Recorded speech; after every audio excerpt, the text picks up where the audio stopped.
I'm sure you've heard the news. The sun just exploded. It's the headline flashing across every screen on the planet. The alert that just shattered the calm of an ordinary day. A catastrophic universe-altering event has just occurred 93 million miles away. Instantly, our digital world ignites. Social media feeds become a torrent of fear, disbelief, and frantic goodbyes. World leaders are convening emergency sessions, military forces are on high alert, and hotlines are overwhelmed with calls from a terrified public. On the streets, a primal terror takes hold. People pour out of buildings, their faces turned upward, expecting to see the sky ripped apart by a celestial fireball. Panic spreads across the planet like a shockwave. Sirens, chaos.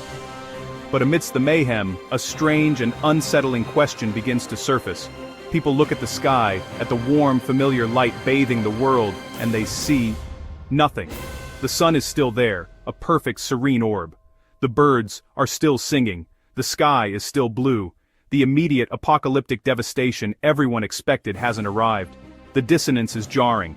The news says the world has ended, but our senses tell us it's just another Tuesday.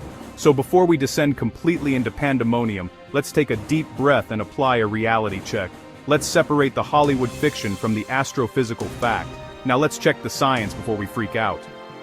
The very first and most fundamental flaw in this scenario of instant panic is a concept we all learn in school but rarely consider on a cosmic scale: the speed of light. If the sun exploded like a bomb, first, no instant flash. Nothing in the universe travels faster than light. Not information, not energy, not the visual evidence of a cataclysm.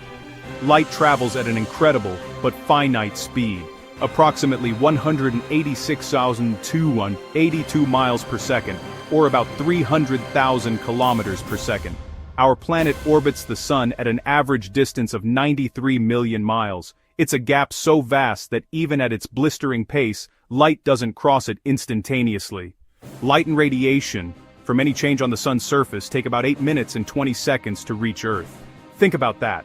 For over 8 minutes after the sun ceased to exist, we would have absolutely no idea.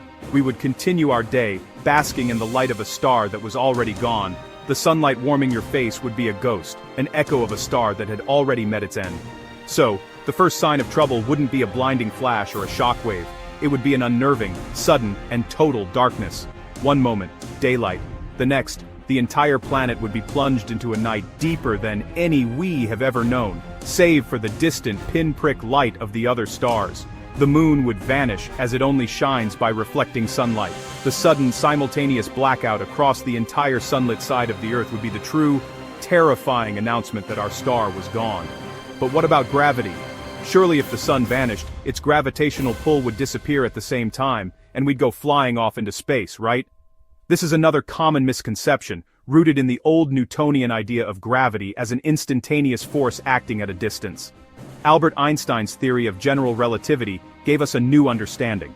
Gravity isn't a mysterious force. It's a curvature in the fabric of space-time itself, caused by mass and energy. Changes in that curvature, like the sudden disappearance of a star, propagate outward not instantly, but as ripples in space-time called gravitational waves. And the speed of these waves? You guessed it, the speed of light.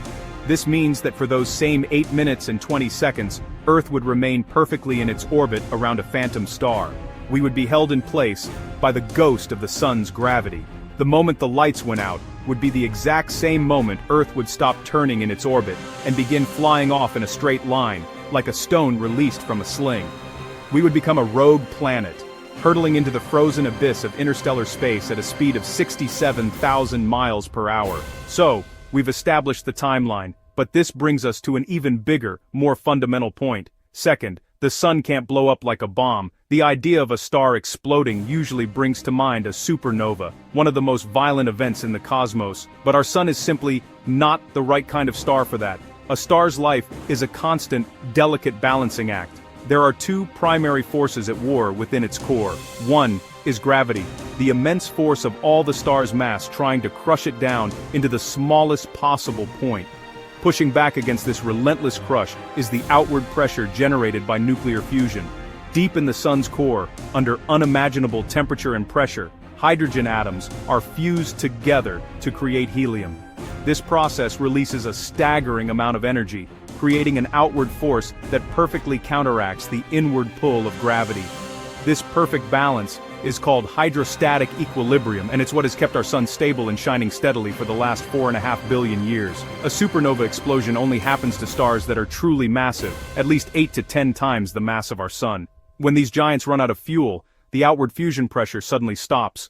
Gravity wins, catastrophically. The star's core collapses in on itself in a fraction of a second, then rebounds in a titanic explosion that can briefly outshine an entire galaxy.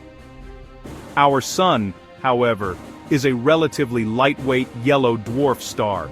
It simply doesn't have enough mass to create the conditions for such a dramatic core collapse. So, what is its actual fate? It's far less explosive and far, far slower. The sun will die not with a bang, but with a whimper, and then a swell. Over billions of years, it will exhaust the hydrogen fuel in its core.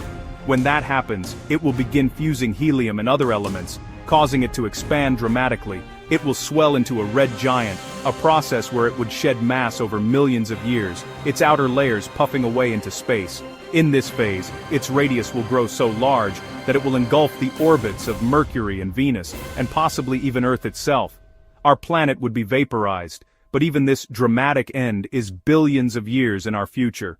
Bottom line, an immediate cosmic kaboom is purely cinematic, not realistic. The physics just isn't there. The universe operates on rules, and those rules prevent our star from simply detonating. But let's entertain the impossible for a moment. What if some unknown, physics-defying mechanism caused the sun to convert all its mass to energy in an instant, as per Einstein's famous equation, E at mc2? This is the most extreme hypothetical. The energy released would be beyond comprehension. In this dramatic hypothetical, that blast of pure energy, traveling at the speed of light, would fry the inner solar system.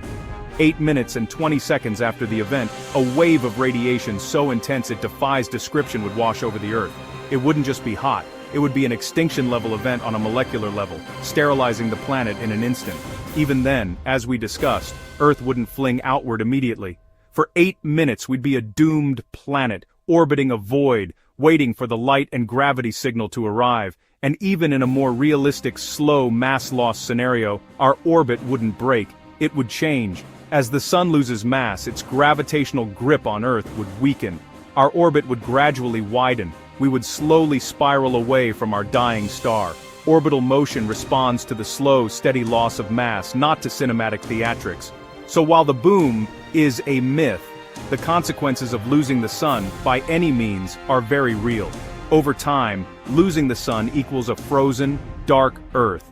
The immediate panic is misplaced, but the ultimate outcome, the end of life as we know it, is the same. The real story isn't about a sudden explosion, but about the intricate and inescapable laws of physics that govern our cosmic home, and the 8-minute delay that separates us from knowing our fate.